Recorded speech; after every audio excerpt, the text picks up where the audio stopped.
Bonjour à tous, c'est le prix de l'Opéra qui servira de support au quintet de ce mercredi à Enghien. Ils seront 16 au départ, 7 à 11 ans, des chevaux d'âge, 8 en première ligne, 8 en seconde. On aperçoit le tableau, Alpha le numéro 1, elle effectue une rentrée, on attend. Faceful le numéro 2, vient d'hériter d'une heureuse 5e place. Est-ce qu'il va confirmer? C'était une rentrée, c'est la question qu'on peut se poser.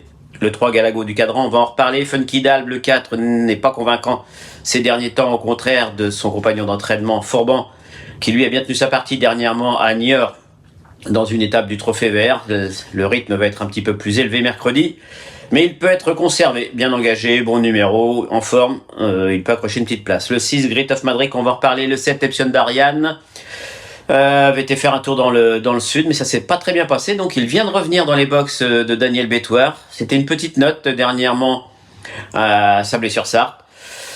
J'ai un peu de mal à y croire malgré tout, mais voilà, sur ce qu'il a fait de mieux avec l'aide de Franck Nivard, c'est pas une impossibilité. Horatius, j'allais sauter, Gasoline Dusseux, le numéro 8, on va en reparler. Horatius Della, le 9 également. Domino de Vrecy à 11 ans, il découvre des tâches compliquées. Hamilton Duham, le 11, on en reparle. Follow Me Flash, il faut s'en méfier, il a désormais 2 courses dans les jambes.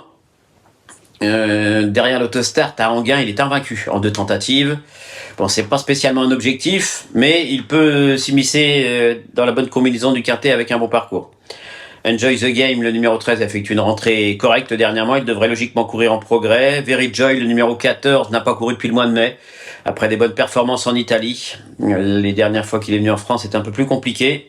Frodos, le numéro 15, il en manquait beaucoup dernièrement, même s'il a été drivé de façon offensive. Et on termine avec Cyrano de B, le numéro 16. C'est le plus rapide sur le parcours, mais il n'a pas couru depuis bientôt 1 an. On l'écarte. Allez, on fait le papier.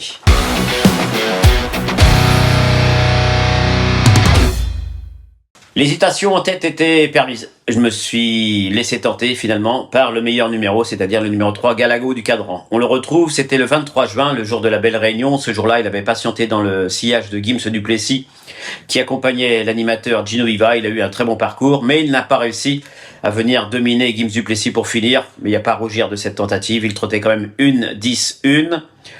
Il ne sera pas déféré des 4 pieds, mais plaqué devant, déféré des postérieurs. À Enghien, les entraîneurs évitent un petit peu, ont toujours peur de la piste ferme.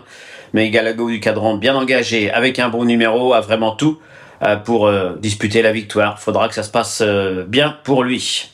Je lui oppose naturellement le numéro 9, Horatius Della. Alors Horatius Della, on le retrouve, lui, c'était début juin. Il était 3e dans le prix du Quercy. Ce jour-là, il était venu en tête aux tribunes et ensuite il avait laissé dérouler. Un rythme très soutenu, il n'avait été devancé qu'à la fin, mais par de bons chevaux, puisque c'était voilà, Gold Star en plein boom, le Lockneux et Eddie Darling qui a remporté un quintet récemment. Donc voilà, il n'y a pas à rougir de cette 3e place. Et dernièrement, malheureusement, départ volté, il s'était lancé au galop à Enghien. Du moins, il a fait la faute peu après le départ. Il reste coquin, mais là, avec l'autostart, ça peut l'aider. Je l'ai retenu derrière Galago du Cadran pour la simple et bonne raison, c'est qu'il a hérité du numéro 9, donc derrière le numéro 1, Alpha, qui n'a pas de chance. Donc, j'ai peur qu'il se retrouve un petit peu loin en début de parcours. Soit il fait un effort prématuré qu'il peut payer pour finir, ou alors il patiente et il vient finir, et pourquoi pas 2e, échouer tout près de Galago du Cadran. Ça, c'est l'évangile selon Saint Christophe. Le numéro 11, Hamilton Duham, que j'ai retenu en 3e position, on le retrouve, lui, c'était à la fin du mois dernier, il n'y a pas très longtemps, il était 4e sur ce parcours. Il avait patienté au début avant de venir en face et de rejoindre l'animateur. Donc c'est assez compliqué, il s'est retrouvé assez vite aux avant-postes. Il a un petit peu coincé pour finir, mais il était malgré tout 4e. Auparavant, il avait remporté son quintet, on connaît Hamilton Duham. Avec un numéro en seconde ligne, il faudra viser juste, mais on va compter sur Johan Le Bourgeois pour lui donner le bon parcours. En 4e position, j'ai retenu Grit of Madrid. Le numéro 6, on le retrouve lors d'une course, c'était à Caen, au mois de mai. Ce jour-là, il s'était retrouvé un petit peu loin, mais il avait tracé une très bonne fin de course. Il était 4e derrière Edic Gemma et derrière 2 chevaux qu'on retrouve ici. Il y avait Gasoline Dusseux et Galago du Cadran qui était 3e. Gasoline Dusseux était 3e. Galago du Cadran 2e. Je vais y arriver. Et Gasoline Dusseux prenait la 4e place. Donc la ligne est bonne. Et Gasoline Dusseux, on va en reparler un petit peu plus tard. Dernièrement, Grit of Madrid s'est montré fautif à Sablé en heurtant la route du sulky qui le précédait, donc on efface. C'est un concurrent qui avait terminé également 5e du GNT de Laval dans un très bon lot, derrière Y de Ceylan et Bicky Duel. Donc voilà, la qualité lui fait pas défaut. Ah, c'est le petit bémol, j'ai contacté son entraîneur Stéphane Meunier qui m'a dit « Je vais demander à Mathieu Abrivard d'être un peu plus offensif ». Alors ça, en règle générale, je suis pas fan parce que le driver se montre plus offensif et pour finir, il en manque. Et je termine ces 5 choix prioritaires avec Gasoline Duceux et le numéro 8 qu'on retrouve pas plus tard que la semaine dernière, mercredi.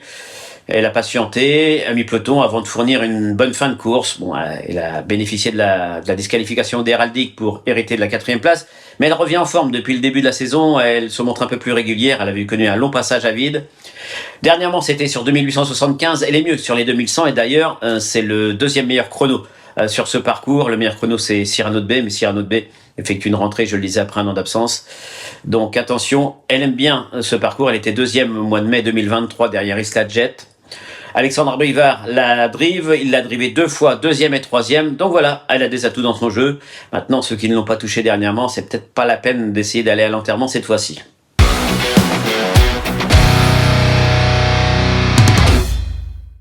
Donc voilà ces choix prioritaires, le 3, le 9, le 11, le 6 et le 8. Je le disais, il y a quelques choix susceptibles de prendre des places derrière. Un petit cheval du jour. Ça sera le 809 James Bond Girl. Alors c'est un peu de la dynamite. James Bond Girl, dernièrement, malheureusement, elle a fait la faute. En cherchant le passage, elle avait tellement de gaz. Mathieu Abrivard cherchait, pas moyen de passer. Et en voulant la décaler, elle a fini par prendre le galop. C'était un lot similaire. Ça va passer. C'est vrai que ces derniers temps, ça se passe mal.